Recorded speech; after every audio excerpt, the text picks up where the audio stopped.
सबको पता है कि गॉडजिला कैसे पावर को क्रिएट करता है और कौन से एबिलिटीज गॉडजिला का यूनिक बनाते हैं। लेकिन क्या होगा अगर गॉडजिला के पास ऐसे पावर मौजूद होंगे जिसे वो मेका गॉडजिला और गिदोरा को एक ही बार में हरा देता। जी हाँ, गॉडजिला के पास ऐसे पावर रह चुके हैं जिसे वो पावरफुल तो बन ही जाता है, लेकिन कुछ पावर बहुत ही ज्यादा वियर्ड, फनी और ऑकवर्ड भी बन जाते हैं। तो आज की इस वीडियो में हम गॉडजिला के ऐसे 8 वियर्ड और यूनिक एबिलिटीज के बारे में बात करेंगे, जिसके बारे में गारंटेड आप पहली बार ही सुनने वाले हो। तो गॉडजिला का असली फैन हो तो वीडियो को एंड तक देखते रहिएगा।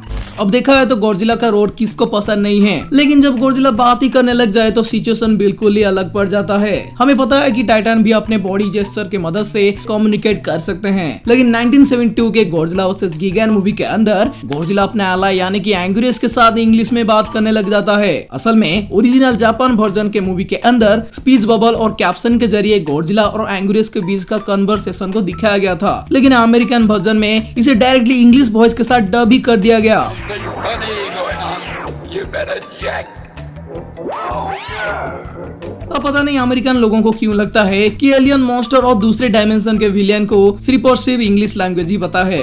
मॉन्स्टरवर्स में गॉडजिला का रियल हाइट असल में किसी को भी नहीं पता है, क्योंकि ये कंटिन्यूअसली ग्रो करते ही जा रहा है और ये गॉडजिला का एक एडवांटेज है, ना ही उसका कोई एबिलिटी, क्योंकि वो इसे खुद ही कंट्रोल नहीं कर रहा है। लेकिन 1969 के गॉडजिला रिवेंज मूवी के अंदर हमें मिनिला यानी कि सन ऑफ गॉडजिला को दिखाया गया था, जो अपने हाइट को 1.6 मीटर से लेकर 20 मीटर तक इंक्रीज कर सकता है और बाद में वो अपने आप को श्रिंक करके छोटा भी बना सकता है। देखा है तो मिनिला गॉडजिला का ही एक स्पीशीज है, लेकिन इस एबिलिटी को हमने दूसरे गॉडजिला के साथ कभी भी नहीं देख पाए, क्योंकि ये एबिलिटी गॉडजिला ऐसे क्रिएचर के लिए काफी ज्यादा ही वियर्ड और ओवररेटेड था।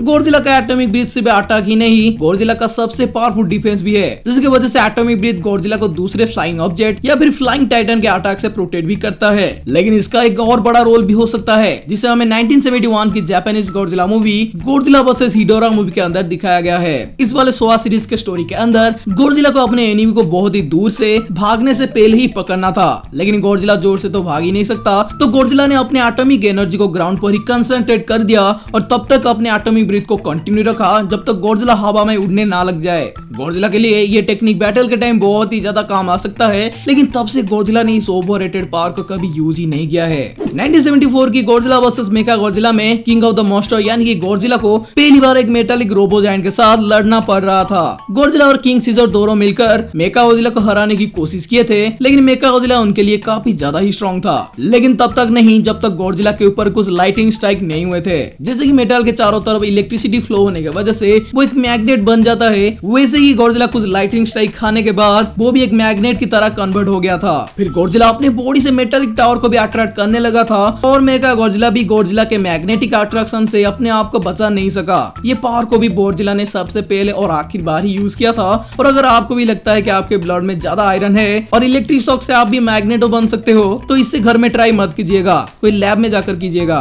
अभी तक हमने सिर्फ गॉडजिला के वियर्ड पावर के बारे में बात किया है, लेकिन अब हम गॉडजिला के सबसे यूजफुल एबिलिटीज के बारे में बात करेंगे। अब आपको पता ही है कि गॉडजिला रेडिएशन से ही फीड करता है, उसके एटॉमिक ब्रीथ में रेडिएशन ही होता है और गॉडजिला के बॉडी से कुछ ना कुछ अमाउंट के रेडिएशन भी हमेशा निकलता ही रहता है। सिन गॉडजिला मूवी के अंदर हमें दिखाया गया है कि सिन गॉडजिला के बॉडी रेडिएशन के वजह से सिटी पूरी तरह से रेडियो एक्टिव हो गया था, लेकिन मॉन्स्टरवर्स के मूवी के अंदर हमें ये पता चला है कि लेजेंडरी गॉडजिला के रेडिएशन नेचर फ्रेंडली होता है, मतलब ये रेडिएशन प्लांट को ग्रो होने में ज्यादा मदद करते हैं। और मूवी के क्रेडिट सीन के अंदर हमें ये भी दिखाया गया है कि रेडिएशन छोड़ने वाले सभी तरह के टाइटन के वजह से अर्थ का इकोसिस्टम काफी बेहतर होते जा रहा है। हमें पता है कि गॉडजिला ऐसे रेडियो एक्टिव टाइटन की जायंट बॉडी के वजह से उनका हीलिंग एबिलिटीज भी काफी ज्यादा स्ट्रॉन्ग और फास्ट होता है, लेकिन 1990 की गॉडजिला सीरीज के अंदर इस एबिलिटी का स्टोरी में बहुत ही बड़ा रोल था। इस सीरीज में गॉडजिला के बॉडी सेल को जी सेल कहा गया है, जो गॉडजिला को किसी भी तरह की इंजरी से बहुत ही ज्यादा जल्दी यानी कि कुछ ही सेकंड में हील कर सकते हैं। यानी कि अगर गॉडजिला एक बैटल में बहुत ही बुरी तरह से इंजर्ड हो जाता है, तभी दूसरे बैटल के अंदर वो पूरी तरह से हेल्दी और रिकवर भी हो जाता है। गॉडजिला के इस जी सेल के वजह से उसे मारना काफी ज्यादा मुश्किल भी हो गया था और बाद में गॉडजिला के इस जी सेल को कलेक्ट करके उसके रीजेनरेटिव एबिलिटी के ऊपर काफी ज्यादा रिसर्च भी किया गया था और बाद में गलती से इसी जी सेल के वजह से वायलेंट और स्पेस गॉडजिला ऐसे मॉन्स्टर भी क्रिएट हो गए थे। दोनों ही हेइसेई और मिलेनियम वर्जन के गॉडजिला के पास स्पाइरल हीट रे पावर मौजूद है। इस एबिलिटी को हम सबसे पहले गॉडजिला वर्सेस किंग गिडोरा में देखे थे, जिसमें एक ब्लू एटॉमिक ब्रीथ को दिखाया गया था जो ब्लू लाइटनिंग बोल्ट से घिरा हुआ रहता था, और गॉडजिला इस अटैक को चार्ज करने से पहले उसके डोर्सल स्पाइक भी ब्लू लाइटनिंग से स्पार्क होने लगते थे। 2 साल के बाद गॉडजिला वर्सेस मेकागोdzilla 2 के अंदर हमें स्पाइरल रेजर बीम रोडान के पास देखने को मिला, और स्टोरी के एंड में जब गॉडजिला और रोडान दोनों ही मेकागोdzilla से डिफीट हो गए थे, तभी रोडान अपनी एनर्जी को गॉडजिला के बॉडी में इंजेक्ट कर दिया था। यहीं पर गॉडजिला का पावर रोडान के पावर के साथ मिलने की वजह से स्पाइरल हीट रे क्रिएट हुआ था, लेकिन पहला वाला हीट रे के जैसा ब्लू होने के बजाय ये वाला उससे भी ज्यादा पावरफुल रेड स्पाइरल हीट रे बीम था, और इसी रेड स्पाइरल हीट रे को यूज करके गॉडजिला ने आसानी से मेकागोdzilla को भी हरा दिया था। गॉडजिला के दूसरे सीरीज के अंदर भी गॉडजिला ने इसी रेड स्पाइरल हीट रे का यूज करते हुए स्पेस गॉडजिला और डेस्ट्रॉयर से टाइटन को भी डिफीट किया है, और आखिर बार गॉडजिला ने इस एबिलिटी को फाइनल वार मूवी के अंदर यूज किया था, जहां पर गॉडजिला ने इस अटैक से अर्थ को एक एस्टेरॉयड से बचाया था। सीन गॉडजिला मूवी के अंदर हमें गॉडजिला के सेवरल ट्रांसफॉर्मेशन दिखाया गया है, जिसमें हमें यह दिखाने की कोशिश किया गया है कि कैसे गॉडजिला अपने सराउंडिंग सिचुएशन को बहुत ही आसानी से अडॉप्ट कर रहा है और बहुत ही ज्यादा पावरफुल बनते जा रहा है। सीन गॉडजिला कुछ ही फॉर्म में ट्रांसफॉर्म होने के बाद आखिर में एक गॉडजिला की तरह दिखने लगा था, और अगर उसे कुछ और टाइम मिल जाता तो सीन गॉडजिला और भी ज्यादा ट्रांसफॉर्म होने के बाद उसके विंग्स भी निकल आते। सीन गॉडजिला को आज का एक डिस्ट्रक्टर की तरह दिखाया गया था, जिसे क्रिएट करने में इनडायरेक्टली ह्यूमन का ही हाथ था, और इसमें कोई भी सवाल नहीं है कि इवोल्यूशन नेचर का सबसे बड़ा ही हथियार है जिसे कोई भी रोक नहीं सकता है। और अगर सीन गॉडजिला को उसके लास्ट फॉर्म से पहले ही रोका नहीं जाता तो डेफिनेटली सीन गॉडजिला अकेले ही आग को ही खत्म कर देता। तो अभी तक गॉडजिला का सभी एबिलिटीज में से एक और सबसे पावरफुल एबिलिटी भी तोहो के गॉडजिला के पास था, जो मॉन्स्टरवर्स के लेजेंडरी गॉडजिला के पास बिल्कुल ही नहीं है। जी हाँ, और वो है जंप करना।